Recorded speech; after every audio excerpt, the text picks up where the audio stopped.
जल्दी बैठा रही की ना मग जल्दी आहा ना गाड़ी कहीं गेली ना तो मला भर के लेट कर दो यहाँ देखे लेट करत तो आज हमारे रायगढ़ दिनिया है कबड्डी मौसम की सबकी तबीयत खराब थी मतलब सबके भी तबीयत खराब है सर्दी खांसी बुखार सर्दी आज नहीं ऐसे दीदी आए गाना गाए बर आए संगवारी हो टीकाकार भैया भी आए मूर्ति बने हुआ तैयार भैया हुआ थे और हमारा बाजार जी लाट रहे हैं वो बैठे हैं मतलब माइक के अगोरा में 8:30 हो गए 9 बजने वाला है संगवारी हो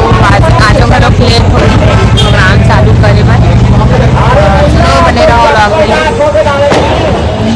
कुछ बोलबो गला काट के खा रहे हैं संगवारी को गान सब नहीं है ये तभी तैयारी की है गद्दा घर नहीं लगा है गद्दा लगा ए बाबा गे बाबा गे कहते हैं बाबा को गद्दा मन क्यों करता सकी रोटी हो संगवारी हो मना है मेन प्रतियोगिता भी यहाँ हवन मतलब पिछला जुड़वास होता आया है ना पीछे घर लोग आए थे प्रोग्राम में छठी वाला आ जाओ वहाँ पान खाओगी हाँ आवा समझला बाकी में कभी प्रोग्राम स्टार्ट नहीं हो करके ना तो शायद गाना है था झुलना झूले वर्ग चलो बने इंस्टाग्राम में रील देखे हो संगवारी वो लड़का लड़की का आवाज निकाल के देकर आवाज निकाली हमारे ड्राइवर भाई राम सर भैया तो चलो निकालो तेजवर संगवारी हो क्या करत हो सब बने बने हो बल्लू केसरी दीदी आई है पांच लोग फोन लगा प्रैंक कर वो कर रहा और स्टूडेंट ऊपर गए सेफ्टी बाथरूम ऐसे बोलते संगवारी हो इंस्टाग्राम में भैया फिर देखे हो उसमें गोठाते थे और यह बहुत मजे है कॉमेडियन भी ना था मजा आते करना रे अभी भी चालू नहीं हो संगवारी हो भी ये दिन सब जन बैठे हैं और माइक के लेट है हमारा मन के लेट नहीं है बट टाइम के आगे ना मन हो लेना ना रेन देख गाँव लेना रे लेना रे लेना ले हम दिन गोटी आवा संगवारी हो बने फुर्सत से समय मिली जाए ले बाय बाय टाटा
वगैरह थे